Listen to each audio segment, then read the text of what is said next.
Muchísimas gracias por continuar con nosotros. Alrededor de 25,000 personas de 200 países asisten esta semana en Madrid a la conferencia sobre cambio climático COP25. Incluyen a decenas de jefes de Estado y de gobierno, líderes empresariales, científicos y, por supuesto, activistas. Las Naciones Unidas por años ha estado sonando las alarmas sobre el tema del cambio climático y al parecer las cosas a nivel mundial no están mejorando. El secretario general de las Naciones Unidas, Antonio Guterres, dijo el domingo que la cumbre marca el punto de no retorno en la lucha de la humanidad contra el cambio climático.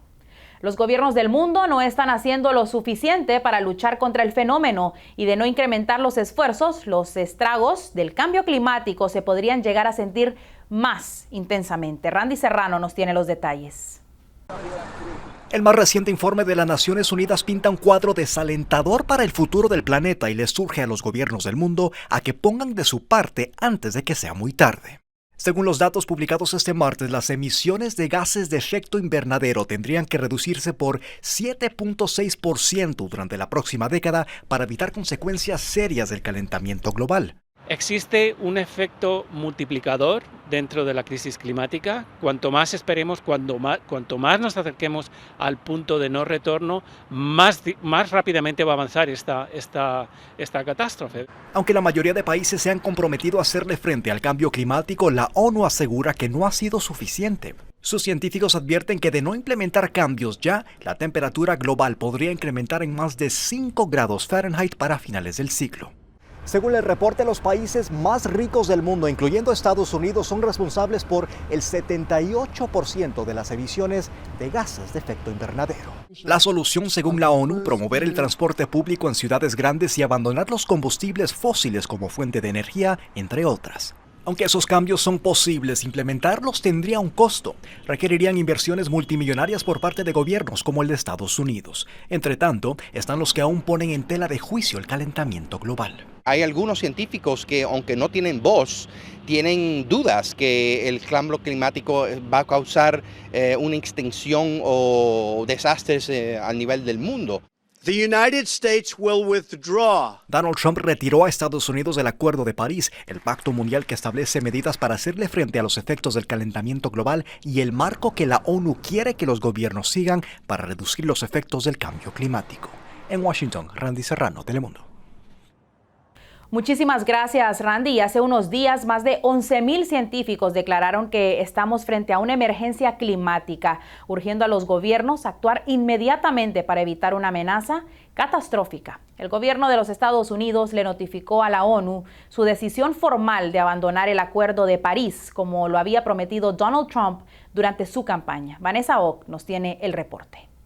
Estados Unidos, el segundo país más contaminante del mundo, será el único en no formar parte del Acuerdo de París. The United States will withdraw from the Paris Climate Accord. El presidente Trump anunció esta semana que comenzará el proceso para abandonar el histórico acuerdo climático. Si llegamos a aumentar la temperatura de aquí al 2030, los daños van a ser irreversibles y no va a haber nada que detenga el deterioro del ambiente en el planeta. Las consecuencias de no cumplir los compromisos de París serán desastrosas. Así lo confirmaron 11,000 científicos de todo el mundo en una carta en la que declararon que hoy vivimos una emergencia climática y que si no logramos mantener la temperatura del mundo bajo los 2 grados de los niveles preindustriales, pronto viviremos en un planeta muy diferente. Los días de calor extremos se multiplicarán por 5 en Europa.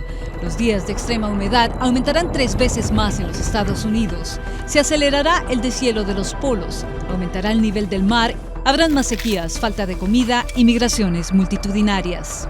Esta es una realidad que hay que enfrentarla, es un problema que tenemos y no nos vamos a salvar de él. Más aún, cuando esta semana un estudio reveló que solo el 20% de los países están en la vía para cumplir sus compromisos de París. I am from Sweden, it's a small country, and there it is the same argument.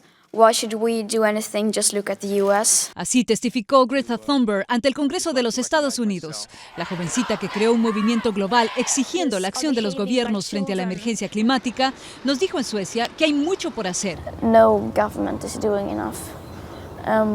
There are no real role models today. Aunque la Casa Blanca se ha limitado a decir que el Acuerdo de París es una carga económica injusta para la economía estadounidense, Esta decisión va en línea con todas las medidas antiecológicas que ha tomado la administración, como resucitar oleoductos, anular la protección a especies en peligro e iniciar perforaciones marítimas. Pero hoy son muchos los que han decidido tomar las riendas sin importar la lenta acción de los gobiernos. Los jóvenes marchan en las calles, los alcaldes han firmado su propio Pacto de París, los científicos alzan sus voces declarando una emergencia climática y ahora la conferencia climática más importante está llevándose a cabo en Madrid, donde los países se congreguen para ajustar sus compromisos y así garantizar un futuro estable para todos. Y de esta forma vamos a pasar ahora a las noticias principales de Centro y Suramérica.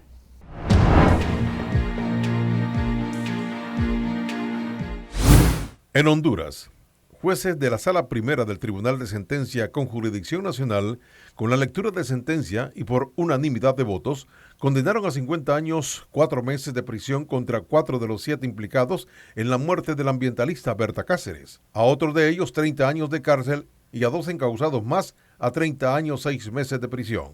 Especialmente los imputados Elvin Heriberto Rápalo Orellana, Henry Javier Hernández, Edinson Duarte Mesa y Óscar Arnaldo Torres Velázquez, con coautores responsables del asesinato de Berta Cáceres, a 34 de reclusión y por tentativa de asesinato en perjuicio del ambientalista mexicano Gustavo Castro, único testigo en el crimen. En total suman 50 años, 4 meses de reclusión.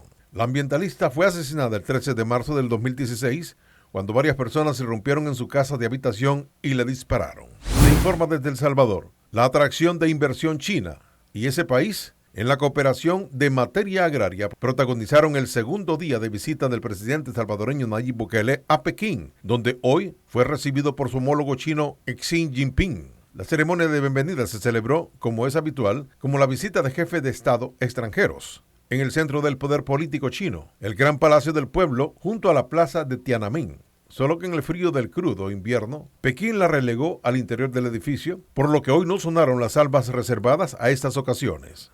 Y en Bolivia, el expresidente Carlos Mesa se postulará como candidato presidencial en las próximas elecciones en su país, según informó hoy martes su jefe de campaña Ricardo Paz. Mesa, quien se encuentra en Madrid por la cumbre del cambio climático COP25, se refirió a la candidatura temprano y dijo que fue víctima de un fraude que hizo el presidente Evo Morales. Yo había logrado el segundo lugar para ir a la segunda vuelta. Se impidió eso por un fraude monumental. Ahora tenemos un proceso electoral que probablemente se lleve a cabo a fines de marzo o a principios de abril del próximo año y volveré a presentarme, dijo. Por el momento no hay fecha exacta de cuándo serán las próximas elecciones en el país.